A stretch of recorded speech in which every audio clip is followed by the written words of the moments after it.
আমাদের জননী আম্মা জান খাদিজাতুল কুবরা রাদিয়াল্লাহু আনহা নামাজ বিছাইতেন, পানি এনে দিতেন, খাবার এনে দিতেন, আম্মা জানদের ঘরে যাইতেন, ঘর থেকে খাবার আনতেন, নবীজির কাছ থেকে আম্মা জানদের কাছে মাল সামানা নিয়ে যাইতেন। নবীজির ঘরে এবং বাহিরের খাদেম ছিলেন। আম্মা জানরাও আদর করতেন।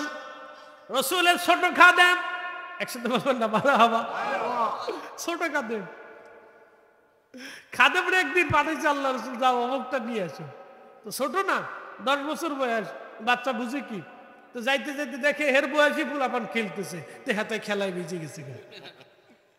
তো আল্লাহ নবী রহমতের নবীকে আমার খাদেম কই গেল?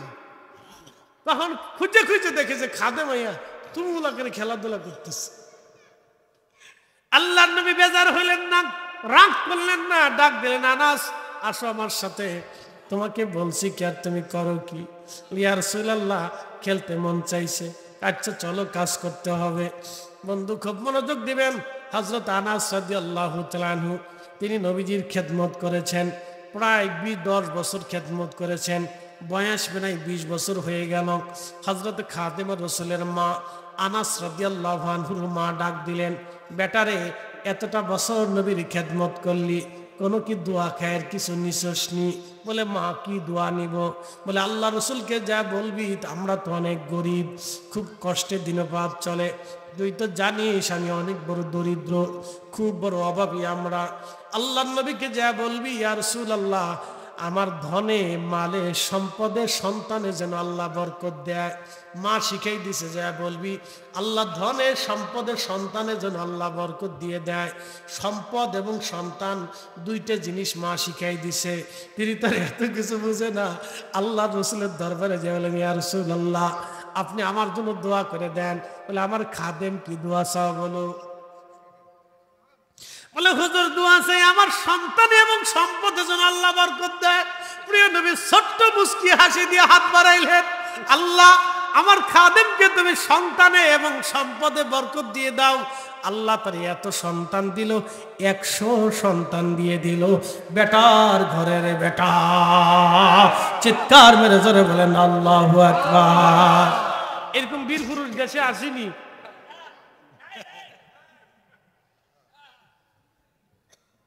100 বেটা দিছে, তার 100 সন্তান দিছে। একসাথে বলবেন আল্লাহু আকবার। দোয়া কার? আল্লাহর রাসূলের দোয়া। দোয়ার পাওয়ার কত দেখছেন নি?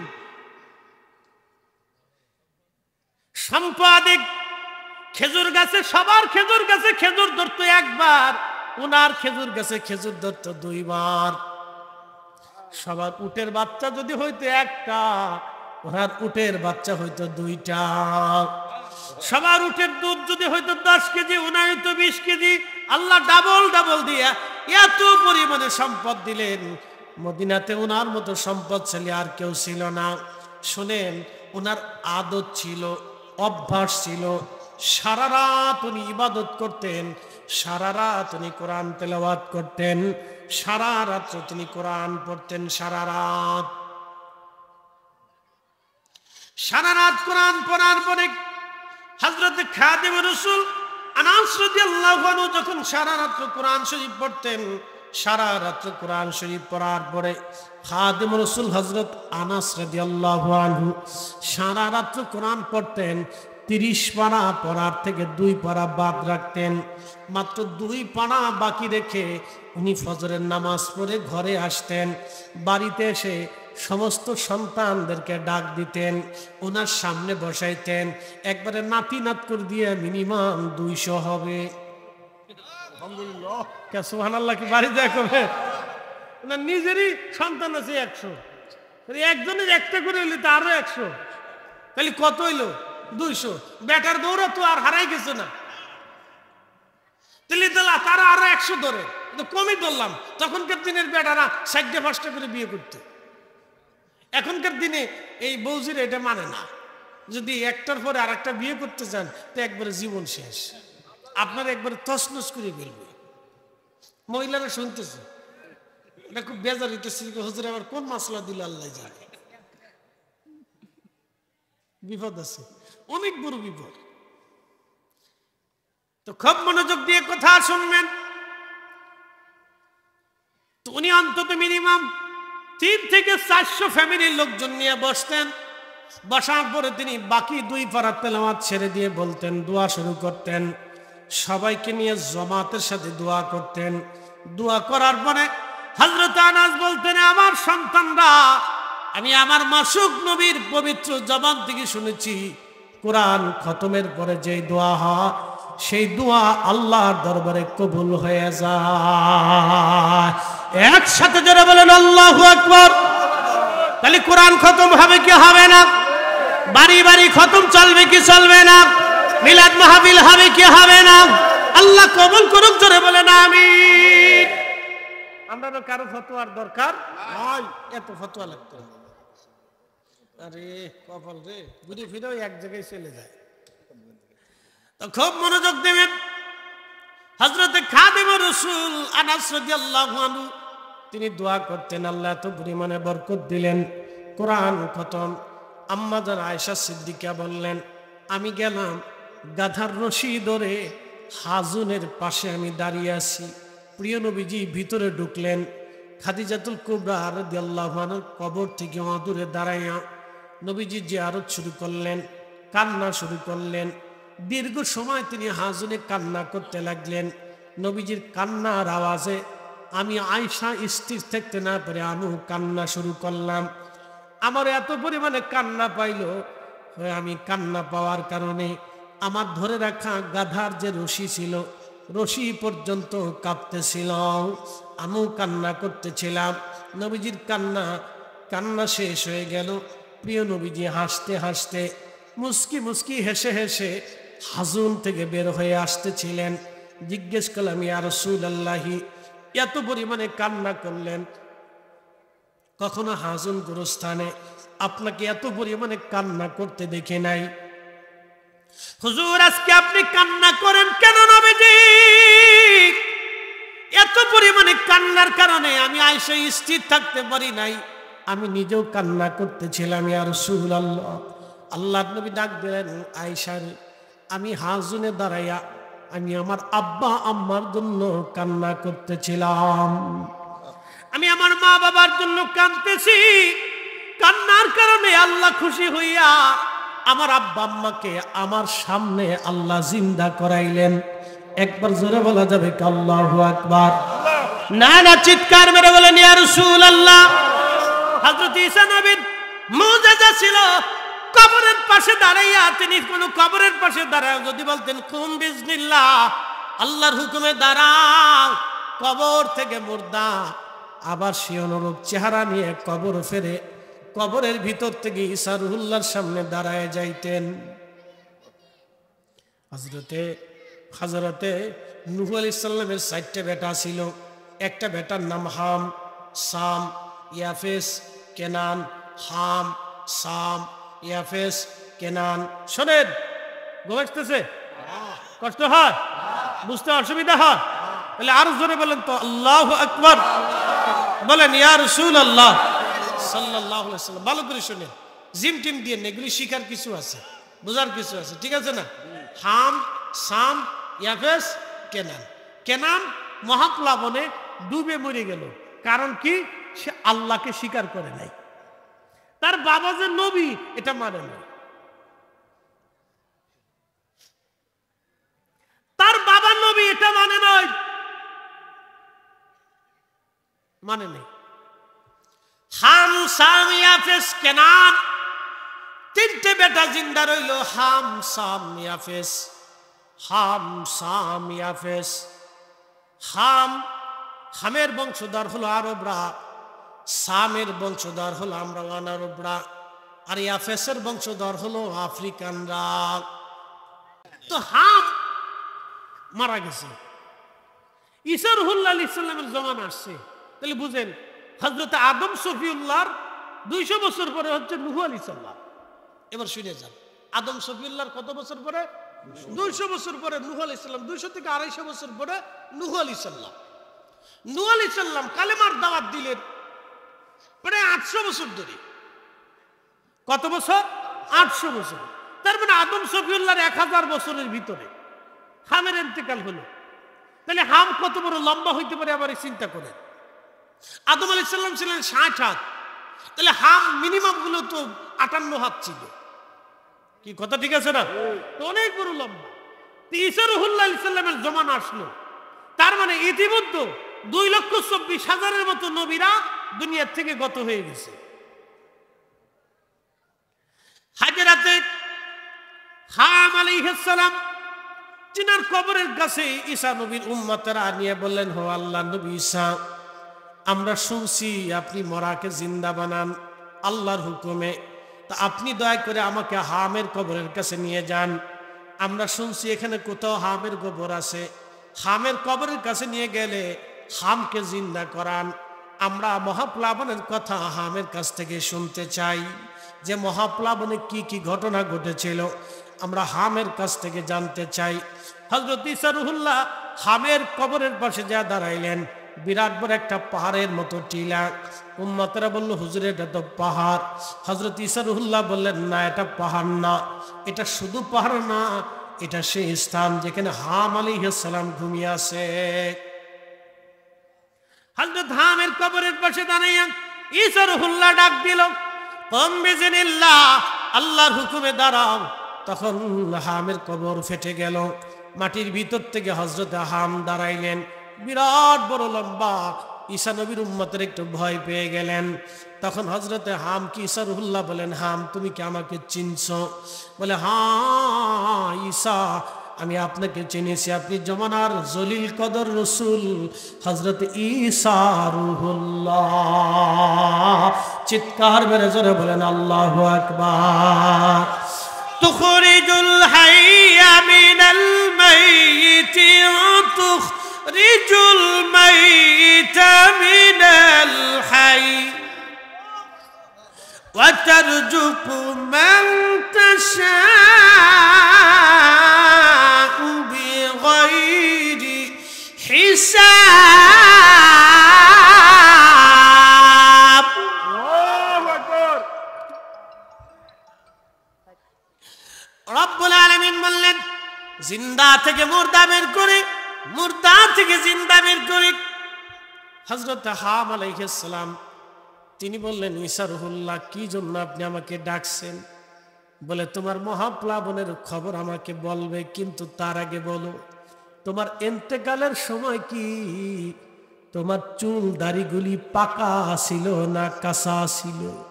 হযরত হাম ডাক দিয়ে বলেন, হুজুর, আমার ইন্তেকালের সময় আমার চুল কাঁচাই ছিল, পাকা ছিল না। তাহলে তোমার চুল কেন পেকে গেল বলো? তখন হাম আলাইহিস সালাম বলেন, ঈসা, আপনি যখন আমাকে ডাক দিছে, একসাথে বলবেন আল্লাহু আকবার। বেশি লম্বা না, কারণ আমাদের মাহফিলগুলি তো 12টার ভিতরে কমপ্লিট করার, আমাদের জলসাগুলি হুজুর কেবলার হুকুম আছে 12টার ভিতরে মধ্যরাত পর্যন্ত করা, এটা একটা হুকুম আছে। তা আসেন হামের ওয়াজটা পরে করি, যেহেতু এই বাজার একটু লাড়াচাড়া দিছে, তো একটু জিকির লাড়াচাড়া দিয়ে যায়।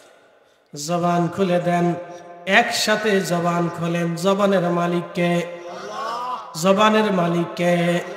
গাছে জিকির করে কার? মাসার জমিন জিকির করে কার? সব মাখলুক জিকির করে আল্লাহর, সব মাখলুক জিকির করে আল্লাহর, সব মাখলুক জিকির করে আল্লাহর। আমরাও জিকির করব আল্লাহর। একটা জবান খুলে দেন, মোহাব্বতে আওয়াজ তুলে বলেন আল্লাহ আল্লাহ আল্লাহ আল্লাহ আল্লাহ আল্লাহ আল্লাহ।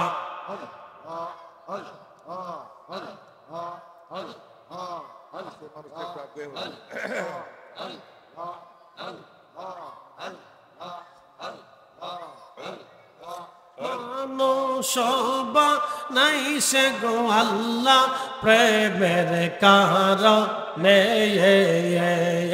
মান সবা নাই সে গো আল্লাহ প্রেমের কারণে, প্রেমের ডোরে বান্দরে মদিনার শহরে। আল্লাহ আল্লাহ আল্লাহ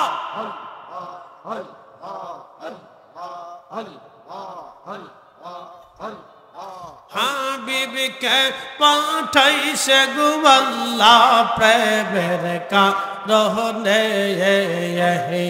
প্রেমের ডোরে বান্দরে মদিনার শহরে আল্লাহ আল্লাহ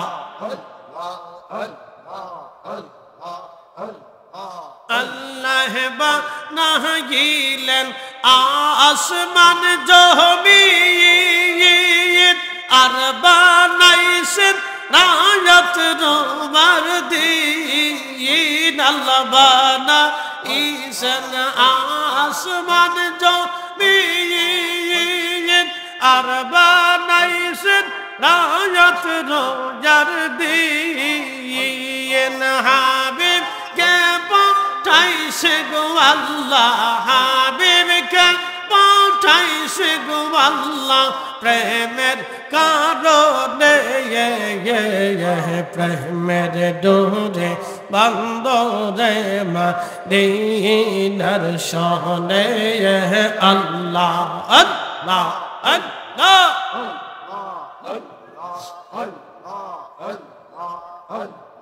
মানুষ বানাইছে গো আল্লাহ মানুষ বানাইছে গো আল্লাহ প্রেমের কারণে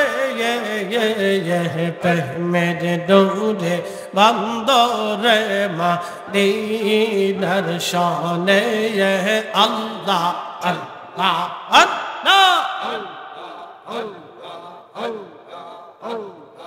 আল্লাহ বানাইলেন কত জাতি হইল না তার প্রেম প্রীতি আল্লাহ বানাইলেন কত জাতি হইল না তার প্রেম প্রীতি অবশ্যে সে মানুষ বানায় অবশ্যে সে মানুষ বানায় প্রেমের কারণে প্রেমের ডোরে বান্দরে মদিনার শহরে আল্লাহ আল্লাহ জবান খোলে আওয়াজ তুলে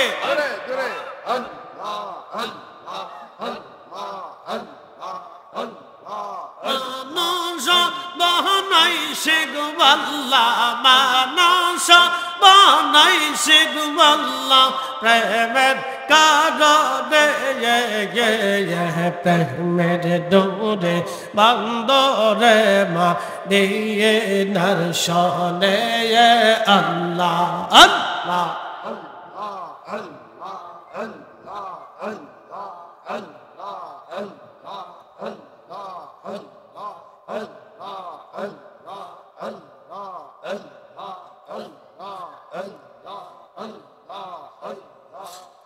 পাক সুবহানকে পারব জিতে তোমার শান আল্লাহ জিন্দাকে মারিতে পারো জিন্দাকে মারিতে পারো মহারার পারো দিতে জান তুমি মহারার পারো দিতে জানকে পারব জিতে তোমার শান আল্লাহ আল্লাহ আল্লাহ বগ সুবহানকে পারব জিতে তোমার শান আল্লাহ আল্লাহ তোমার দোস্ত হাবিবুল্লাহ আগে তার বানাইয়া নূরের রূপে তৈয়ার করে রাখছো তার লুকাইয়া তোমার দোস্ত হাবিবুল্লাহ আগে তার বানাইয়া নূরের রূপে তৈয়ার করে রাখছো তার লুকাইয়া পাক সুবহানকে পারব জিতে তোমার শান আল্লাহ।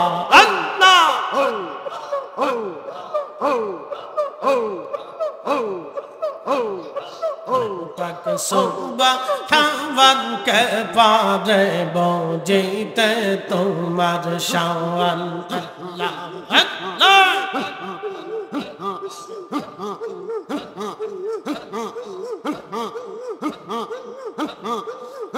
এক লক্ষ 24,000 পয়গম্বর বানাইয়া তোমার দোস্ত হাবিবুল্লাহ রাখছো তারে লুকাইয়া এক লক্ষ 24,000 পয়গম্বর বানাইয়া তোমার দোস্ত হাবিবুল্লাহ রাখছো তারে লুকাইয়া পাক সুবহান কে পারে বুঝিতে তোমার শান আল্লাহ আল্লাহ জবান খুলে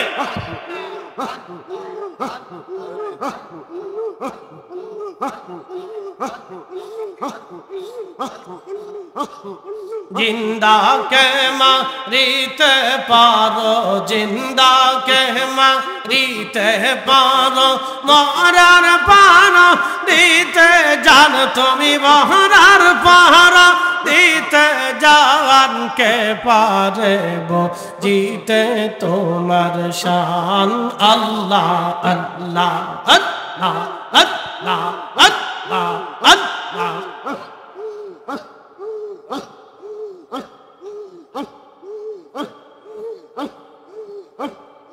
ला इलाहा इल्लल्लाहु मुहम्मदुर रसूलुल्लाह সাল্লাল্লাহু আলাইহি ওয়াসাল্লাম। আমরা উচ্চ আওয়াজে একসাথে শুকরিয়া আদায় করে বলি আলহামদুলিল্লাহ। প্রিয় উপস্থিতি, আমরা ছাড়াও আল্লাহর সৃষ্টিতে বিজ্ঞানের গবেষণা অনুযায়ী 4 লক্ষ প্রজাতির জীব এবং জীবন আছে। একটু বোঝার চেষ্টা করবেন, আর বাচ্চাদেরকে একটু আপনারা নিয়ন্ত্রণ করে কাছে বসাই দেন, আর না হলে ওদেরকে ওই লটপটি চটপটির দোকানে পাঠাই দেন। আমরা যখন তাবারক দেবো ওরা আসলে অসুবিধা নেই, দিয়ে দেবো ইনশাল্লাহ।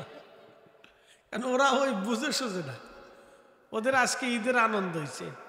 বাপের পকেট থেকে কদ্দুর লইছে, মার আসল থেকে কদ্দুর চুরি করছে, এরপরে মনে করেন চাচা খালা মামু ফুফা যারে পাইছে তারই ধরছে। তো ওদের কাছে আজকে হলো ঈদের দিন। ওরা ছাড়াও আজকে আর এক ধরনের মানুষের খুব ঈদের দিন। বলে হুজুর কারা? তারা হচ্ছে কবরের বাসিন্দা, যারা এই এলাকার গোরস্থানের মধ্যে যারা ঘুমাই গেছে, তাদের কাছে আজকে ঈদের থেকে অনেক বেশি আনন্দের, কারণ তাদের কাছে আজকে নেকি যাবে। একসাথে বলবেন না মারহাবা? কি যাবে? নেকি যাবে, নেক নেক আমল সদকায়ে জারিয়া তাদের কবরে পৌঁছাবে আজকে। এই জন্য আল্লামা ইমাম ইবনে কাইয়িম কিতাবুর রূহের মধ্যে তিনি লিখেছেন, কিতাবুর রূহের মধ্যে তিনি লিখছেন যে রুহুগুলি, ঠিক আছে চলবে, রুহু কবরের উপরে এসে বসে থাকে দোয়ার প্রতীক্ষায় যে আমার সন্তানরা আজকে আমার জন্য দোয়া পাঠাবে। এই জন্য তাদেরও আজকে খুব ঈদের দিন। আমরা যারা বসছি, বাচ্চাদের আজকে খুশির দিন, যারা কবরে ঘুমাই রয়েছে আজকে তাদের জন্য এক ঈদের দিন, খুশির দিন। এই জন্য আমরা বসবো আর বাচ্চাদেরকে নিয়ন্ত্রণ করব, কথা শুনবো ইনশাল্লাহ। খুবই গুরুত্বপূর্ণ কথা। আমরা ছাড়াও পৃথিবীতে 4 লক্ষ প্রজাতির জীব এবং জীবন আছে, ভালো করে বুঝবেন। আমরা ছাড়াও, যেমন গরু এক প্রাণী, ছাগল আর এক প্রাণী, এরপরে ভেড়া আর এক প্রাণী, তারপরে আপনি মুরগি, মোরগ, এরপরে হাঁস, পাখি, কবুতর, বিভিন্ন ধরনের যত পশু পাখিগুলি আছে এক একটা এক এক প্রজাতির ভাগে বিভক্ত। এইরকম আল্লাহর সৃষ্টির মধ্যে বিজ্ঞানের গবেষণায় 4 লক্ষ প্রজাতির জীব এবং জীবন আছে, মানুষ ছাড়াও। আমরা যেই জমিনের উপরে বসে আছি, এই জমিনের নিচে আরো 6টা জমিন আছে। আমরা যেই জমিনের উপরে বসে আছি, এটার নিচে আরো 6টা জমিন আছে। যে আসমান আমরা ছাদ বানাইছি ওই আসমানের উপরে আরো 6টা আসমান আছে। এর অর্থ হলো 7 আসমান 7 জমিন। এই 7 এবং আসমান ও জমিনের ভিতরে যত আল্লাহর মখলুক আছে, আল্লাহর যত সৃষ্টি আছে, সব সৃষ্টি একসাথে বলেন তো জিকির করে কার? না, জোরে বলতে হবে কার? এতে কি কোনো সন্দেহ আছে?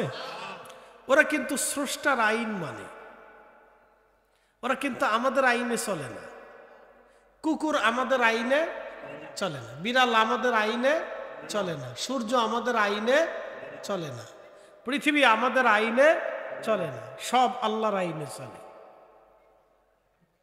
আল্লাহর আইনে চলে, আমাদের আইনে চলে না। আল্লাহর ঘর মসজিদ, এটাও আমাদের আইনে চলে না। এটা কার আইনে চলে? আল্লাহর আইনে চলে। বিশ্ববিখ্যাত বাদশাহ হারুন রশিদ রহিমাহুল্লাহ, তিনার স্ত্রীর নাম ছিল জুবাইদা রহমতুল্লাহ আলাইহা। এখানে কারা কারা হজ করছেন একটু হাত উঁচা করবেন। ওমরা বা হজে যারা যারা গেছেন, ওমরা হজে যারা যারা গেছেন, আচ্ছা মাশাআল্লাহ, হাত নামান। তো অনেকেই আছেন এখানে যারা ওমরা এবং হজে গেছেন। আরাফাতের মাঠে যারা গেছেন তারা দেখছেন একটা নহর আছে, নহরে জুবাইদা। আপনাদেরকে দেখাইছি কিনা আমি জানি না, এটা অনেক মুআল্লিমরা দেখায় না, কারণ তারা নিজেরাও জানে না। তো নহরে জুবাইদা, এই নহরে জুবাইদা হচ্ছে পাহাড়ের কোনা কেটে কেটে কেটে কেটে কেটে কেটে একটা ক্যানেল তৈরি করা হয়েছিল। আজ থেকে প্রায় 1000 বছর আগে, বেশি 1200 বছর আগে, আজ থেকে 1200 বছর আগে পাহাড় কেটে কেটে কেটে কেটে একটা ক্যানেল, একটা ট্যানেল তৈরি করা হয়েছিল। এই ট্যানেলটা একটা ঝর্ণার সাথে মিলিত ছিল। ওই ঝর্ণার সাথে অ্যাডজাস্ট করে দিলে এই ট্যানেল বেয়ে বেয়ে বেয়ে বেয়ে আরাফাতে পানি আসত। বিশ্ববিখ্যাত বাদশাহ খলিফা হারুন রশিদ, তিনি বর্তমান Iran, Iraq, Oman, Yemen, Qatar, Kuwait, Dubai, Bahrain, Saudi Arab, Jordan, Syria, Lebanon, Libya, Tunisia, Algeria, Nigeria, মিশর, সুদান, বুঝাইতে পারছি অন্তত পৃথিবীর 20টা দেশের তিনি শাসক ছিলেন। একসাথে বলবেন আল্লাহু আকবার। পৃথিবীর কয়টা দেশ? একবারে মিনিমাম 20টা দেশের শাসক ছিলেন, খলিফা ছিলেন। তার স্ত্রী ছিল জুবাইদা। তিনি এতই পরহেজগার ছিলেন যে রাজকোষ থেকে তিনি কোনো টাকা নিতেন না। তিনি টুপি বানাইতেন, কাপড় দিয়ে টুপি সেলাই করতেন, টুপি তৈরি করতেন। এই টুপি বিক্রি করে যা অর্থ আসতো সেই অর্থ দিয়ে তিনি বাজার সদাই করে খাইতেন। একসাথে বলবেন আল্লাহু আকবার। না, আরো জোরে বলেন। আর আমাদের দেশের বেরিরা বিদেশ থেকে টাকা আসলে খালি ফুচকার দোকানে দৌড়ায়, বিরাট চেতা সেট পেয়ে আমার উপরে যে আমরা এত মোহাম্মত করে দাওয়াত করে আছি, আমরা খুশা মেরে দিচ্ছি। টাকাটা পাইলেই ফুচকার দোকান, বাপরে বাপ কি পরিমাণে যে খাইবো আর চটপটি আর ফুচকা। যাক, এটা স্বাদের জিনিস, খা, অসুবিধা নেই, বদদোয়া করি না, কিন্তু খাইলে রোগ বাড়ে, এটি বেশি সুবিধার খাবার না। তো খলিফা হারুন রশিদ রহিমাহুল্লাহের স্ত্রী জুবাইদা বড় তাহাজ্জুদ গুজারি বিবি ছিল, বড় পরহেজগার ছিলেন। তো তিনি হজে গেলেন, হজে যাওয়ার পরে দেখলেন হাজিদের পানির খুব কষ্ট হয়, প্রচন্ড গরম না?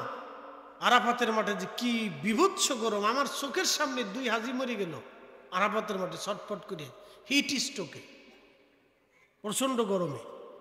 3টা-4টের দিকে প্রচন্ড গরম, আর সহ্য করতে না পেরে হাজি ছটফট করে মরে গেল আমার চোখের সামনেই। ডাক্তার মাক্তার নাই, এত মানুষের ভিতরে ডাক্তার কই পাবে? মরে গেল। তার সাথে যারা আছে তারা খুব আল্লাহর দরবারে দরখাস্ত করল, আল্লাহ আলহামদুলিল্লাহ যে আমাদের সাথী আরাফাতে ইন্তেকাল করছে, এর চাইতে বড় মৌত, সুন্দর মৌত দুনিয়াতে আর কিছু নাই। একসাথে বলবেন আল্লাহু আকবার। খুব ভালো করে শুনুন। তো তিনিও হাজে আসলেন আরাফাতে। আরাফাতে আসার পরে দেখলেন হাজিদের খুব কষ্ট হয়। তখন জুবাইদা রহিমাহুল্লাহ রহমতুল্লাহ আলাইহা তিনি স্বামীকে বললেন, স্বামী, আল্লাহ আপনাকে দুনিয়ার বাদশা বানাইছে, তা আমি হাজিদের জন্য একটা খেদমত করে যেতে চাই। বলে কি খেদমত? বলে রাজকোষ থেকে অর্থ দিবেন, এই পাহাড় টেনে বড় বড় ইঞ্জিনিয়ার ডাকেন, যে মুসলিম সাম্রাজ্যে বড় বড় ইঞ্জিনিয়ার কারা আছে তাদেরকে ডেকে আরাফাতে কিভাবে পানি আনা যায় সেই ব্যবস্থা করতে হবে।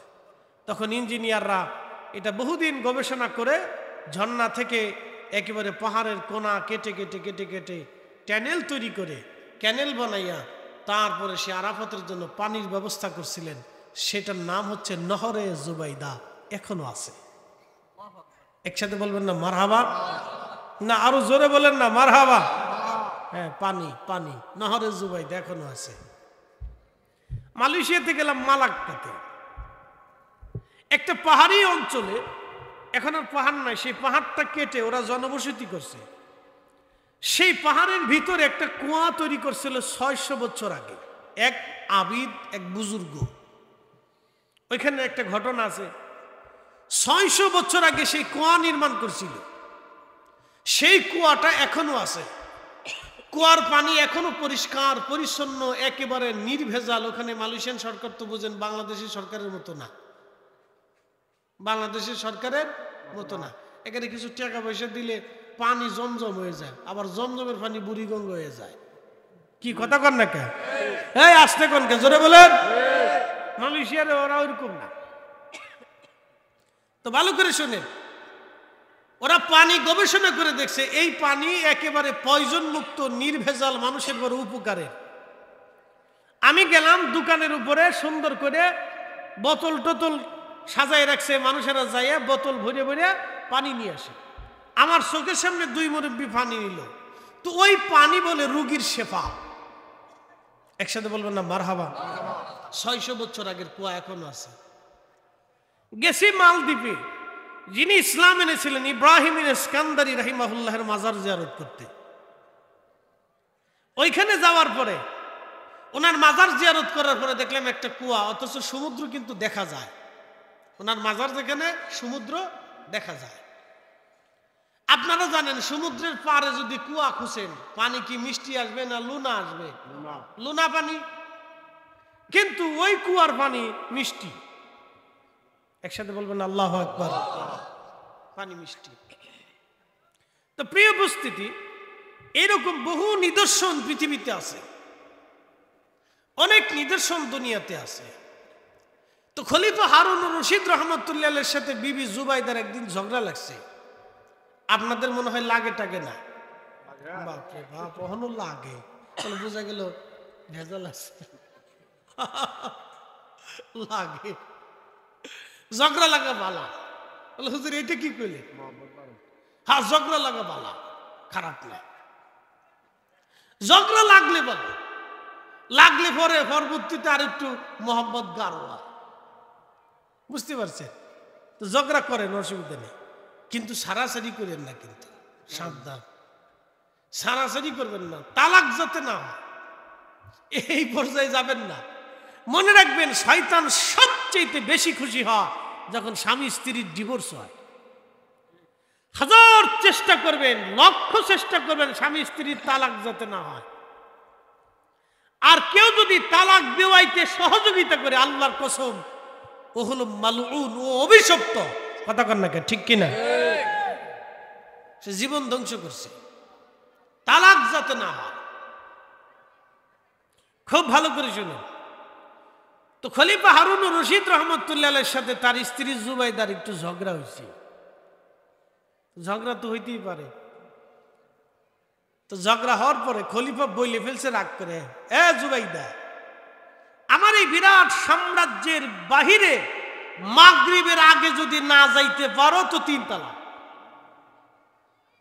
বলেন তো, ইরান, ইরাক, ওমান, ইয়ামান, কাতার, Dubai, Bahrain, Saudi Arab, Jordan, ফিলিস্তিন, লেবানন, লিবিয়া, মিশর, Tunisia, Algeria, Sudan, Nigeria, Morocco,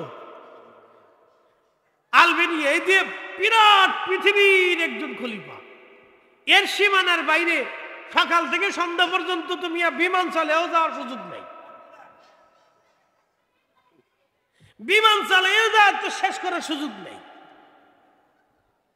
তো বলে ফেলছে যে তুমি যদি সন্ধ্যার আগে মাগরিবের আজান দেওয়ার আগে আমার রাজ্যের খেলাফতের সীমানার বাহিরে যাইতে না পারো তো 3 তালাক। তখন বিশ্ববিখ্যাত ইমাম ছিলেন ইরাকের বাগদাদে ইমাম আবু ইউসুফ রহিমাহুল্লাহ। ইমাম আবু ইউসুফ রহিমাহুল্লাহের উস্তাদের নাম ইমাম আবু হানিফা রহিমাহুল্লাহ। ইমাম আবু হানিফা রহিমাহুল্লাহর উস্তাদের নাম ইমাম ইব্রাহিম নখী রহিমাহুল্লাহ। ইমাম ইব্রাহিম নখী রহিমাহুল্লাহর উস্তাদের নাম হযরত আব্দুল্লাহ ইবনে মাসউদ রাদিয়াল্লাহু আনহু। তিনার উস্তাদের নাম রাহমাতুল লিল আলামিন, আর তিনার উস্তাদের নাম রব্বুল আলামিন। আস্তে হয়ে গেল না? জোরে বলবেন না? আল্লাহর ছাত্র নবীজি, নবীজির ছাত্র আব্দুল্লাহ ইবনে মাসউদ, আব্দুল্লাহ ইবনে মাসউদ রাদিয়াল্লাহু আনহুর ছাত্র ইব্রাহিম নখী, ইব্রাহিম নখীর ছাত্র হযরতে ইমাম আবু হানিফা রাহমাতুল্লাহি আলাইহি। আমাদের মাযহাবের ইমাম, আমরা যে হানাফি মাযহাব মানি, আমাদের মাযহাবের ইমাম তিনি সাহাবীদের ছাত্র, সাহাবীদের ছাত্র, সাহাবীদের ছাত্র এবং সাহাবীদের ছাত্রের একনিষ্ঠ ছাত্র। একসাথে বলবেন না মারহাবা? বলেন তো, উনরা কি দিন বেশি বুঝে না আমরা দিন বেশি বুঝি? ওনারা কি মাসালা বেশি বুঝতো না আমরা মাসালা বেশি বুঝি? তো ওনারা বলে গেল তারাবির নামাজ 20 রাকাত, এটাই আল্লাহ রসুলের সুন্নত। নাভির নিচে হাত বাঁধা, এটাই আল্লাহ রসুলের সুন্নত। নামাজে আমিন আসতে বলা, এটাই আল্লাহ রসুলের সুন্নত। বেতের নামাজ 3 রাকাত পড়া, এটাই আল্লাহ নবীর সুন্নত। আজকে কারা বুকের উপরে হাত বাঁধে আমার মসজিদে ভেজাল বাড়াইলো? আজকে কারা 20 রাকাতের তারাবি 8 রাকাত বানায়া 12 রাকাত চুরি করলো? তার মানে বোঝা গেল এইগুলি সব ইসরায়েলের দালাল। কথা বলেন ঠিক না বেঠিক? কষ্ট হয়েছে? উচিত কথা কয়ে ফেলাইছি। মাকালের ফল দেখতে ভালো, উপরে লাল নীল ভিতরে কালো, ঠিক কিনা? মাকালের ফল দেখতে ভালো, উপরে লাল নীল ভিতরে কালো। ওরে সারা জীবন এমনি গেল দয়াল, খাইতে আমরা পারলাম না। যার ভিতরে নাই রসুলের প্রেম, তার সাথে ভাব কইর না। রসুলের ইশক যার অন্তরে নেই তার সাথে পীড়িত করে লাভ নাই। আল্লাহর কসম করে বলি কোনো লাভ নাই। বলে ফরিদ হুজুর কারণ কি? বলে দিয়ে যাই, তার ইমানের কোনো সার নির্যাস নাই। আচ্ছা বলেন, এটার নাম কি? একসাথে বলেন। বুড়িগঙ্গার পানির নাম কি? বুড়িগঙ্গার পানি যদি 1 বোতল আইনা আপনার সামনে দেওয়া হয়, খাবেন? বলে কারণ কি? ওরও তো পানি, তো খাবেন না কেন?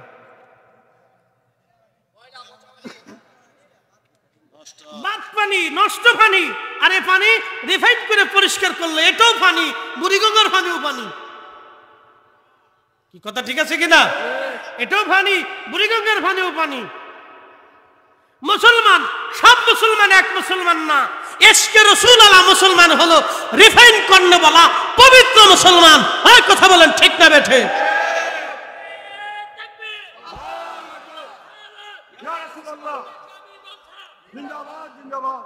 মনে রাখবেন, ইশকে রাসূল দিল জিন্দা বলা মুসলমান হচ্ছে রিফাইন করনে বলা মুসলমান, পরিশুদ্ধ মুসলমান।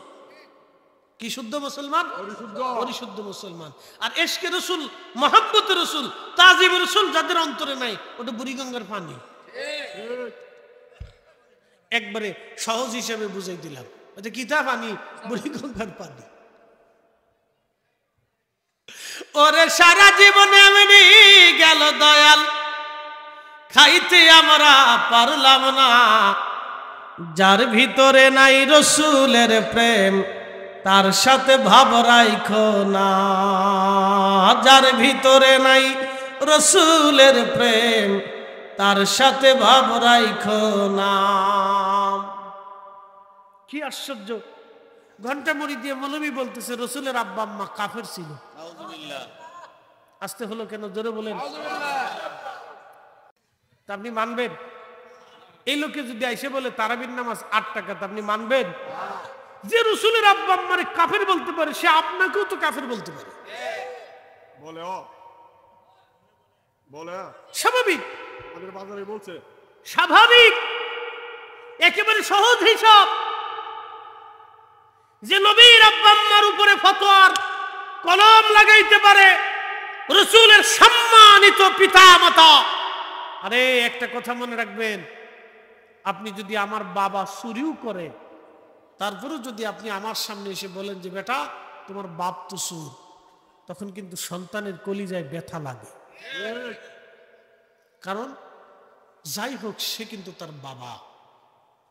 এই জন্য কোনো বাবাকে বাবার উপরে নিষ্পত করে সন্তানকে কটাক্ষ করা উচিত না।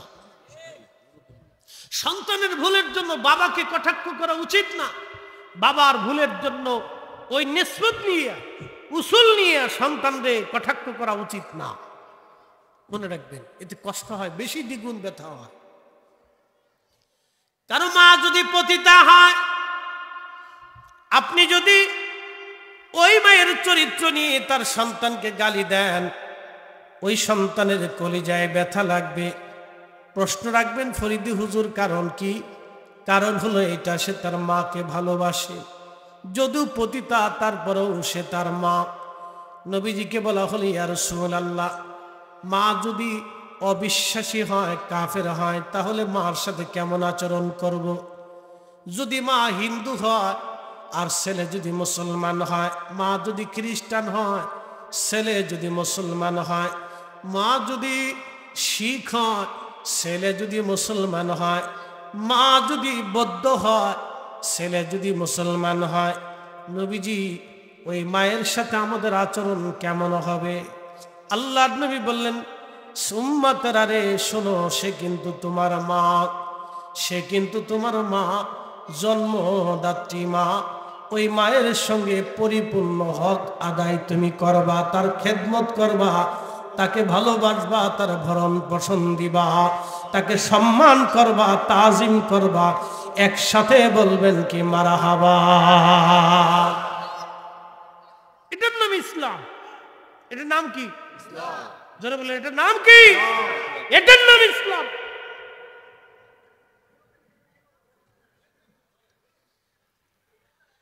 শুনে যাবেন, আলগীর মুসলমান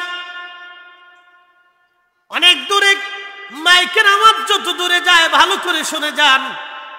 রসুলের আব্বা আম্মাকে যদি আপনি গালি দেন, কাফের বলেন, আমার নবীজির অন্তরে ব্যথা লাগে। কি কথা কন না কেন? কারণ হযরত আম্মা জান আয়েশা সিদ্দিকা রাদিয়াল্লাহু আনহা বলেন, ইমাম সুয়ুতি রাহিমাহুল্লাহ, যিনি 2 লক্ষ হাদিসের হাফেজ ছিলেন, 2টা লক্ষ হাদিস উনি মুখস্থ বলে দিতে পারতেন, তাও কত বড় আলেম। ভালো করে শুনে যাবেন, এত বড় আলেম।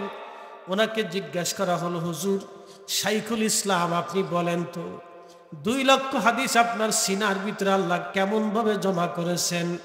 তো উনি জবাব দিলেন, ছাত্ররা, সূরা ইখলাস আমার যেমন মুখস্থ, নবীজির 2 লক্ষ হাদিস ওইরকম আল্লাহ আমার সিনার ভিতরে মুখস্থ জমা করে রাখছে।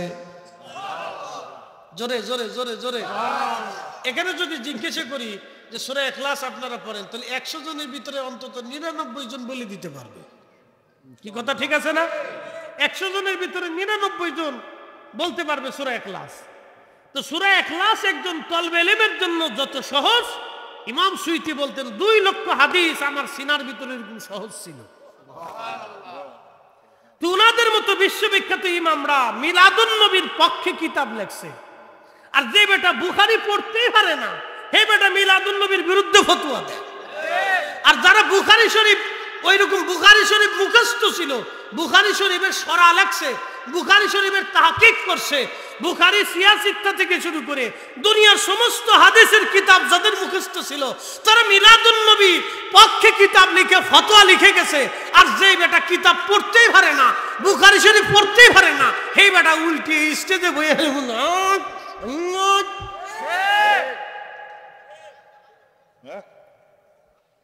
কি কথা কর না, দুঃখে মাঝে মধ্যে হাসি গাহারি। এ তো পাগল হয়ে গেছে, এত পাগলের পাবনা পাঠানোর দরকার, চিকিৎসা করার দরকার আছে।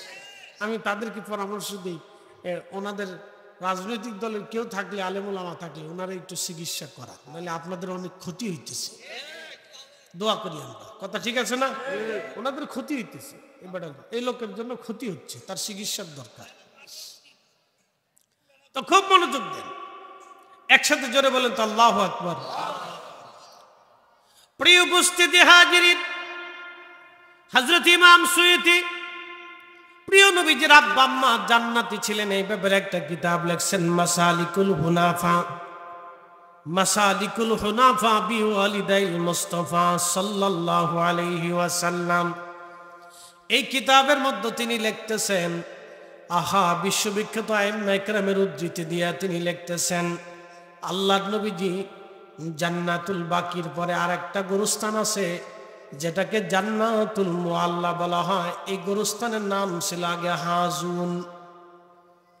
যারা হেরে গেছে, যারা জান নাই, ঠিকানা বলে দিচ্ছি আপনাদেরকে, হাজুন এই গোরস্থানটা হলো জাবাল আবু কুবাইস পাহাড়। এই পাহাড়ের পাদদেশে নবীজির বেলাদতুর রাসূল, নবীজির জন্ম মোবারকের ঘর।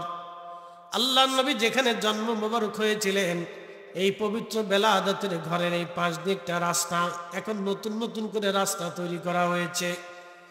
এখান দিয়ে আগায়া যদি যান, আপনি হাজুনের দিকে যদি আগান, তাহলে আপনি রাস্তার বাম পাশে একটা মসজিদ পাবেন। মসজিদের নাম মসজিদে জিন। জিনেরা যে মসজিদে নামাজ পড়তো,